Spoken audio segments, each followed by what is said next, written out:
storylines at Talladega was a post-race altercation between Stewart-Haas Racing teammates Kevin Harvick and Kurt Busch. This happened on the final lap at Talladega. Kurt Busch made contact with Harvick. It happened again on the cool-down lap, and after the race was over, Harvick approached the 41 car and took a swipe at him. Here's what they both said afterwards.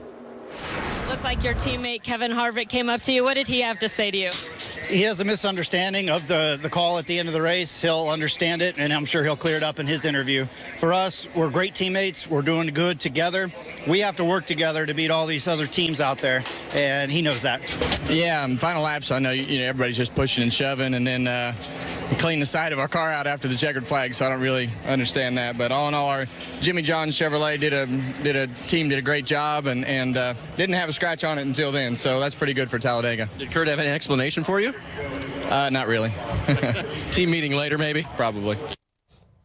Okay, so what do you guys think about what you heard there? Kurt Busch saying, we're great teammates. He was unclear about what we were trying to do. We're going to figure it out. I am left a little bit confused. What do you think? I think we all are. I think there's only two groups of people that even potentially know what actually went down here, and that would be the teams of the 41 and the 4.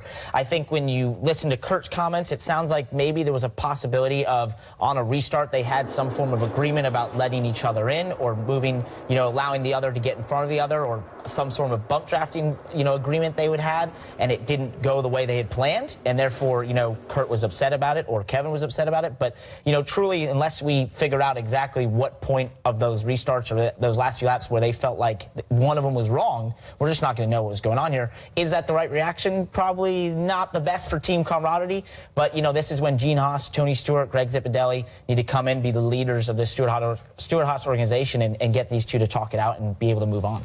I really look at it as Kevin Harvick said it right there. He said, the car was clean at the end of the race. And for a restrictor plate race and to go out there and to run, at the speeds that you do with all the intensity that goes on, having people 4, 5, 6 cars around you at any point in time, and to be able to come back and bring it back without a scratch, that perturbs you. You get very upset when somebody intentionally wrecks the side of your car and you know that your guys are going to have to go back and fix that.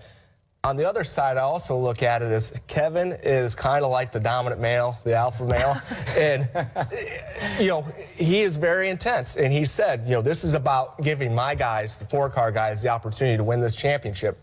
And that means beating everybody. It's not just us against JGR or us against Jimmy Johnson. It's us against everybody. It's the 4-car. So I think that there is a little bit of frustration that comes with getting out of a race car and having it tore up after the race was over. But I also know that Kevin wants to assert that he's the guy that's going to go out there and win that championship for SHR. Fully understood, but you rarely see that between teammates. Well, you definitely don't. I actually have to give a little bit of a shout out to Kevin Harvick, who actually, when he was coming to the checkered there, allowed the 11 in at the end of the race. And I think if he hadn't let the 11 in, if he hadn't had a win already and was in a position where he had to race for points and didn't allow that 11 car into the bottom coming to the checkered flag, we could have had a massive melee on the front stretch of this race. And that goes hand in hand with, once again, having a clean race car at the end. You can be pretty upset knowing you have to fix it after that. All right, I'm sure we're going to hear a little bit more about this over the course of the week. And, of course, both of those drivers advancing into the next round. We'll see what happens further. In the meantime,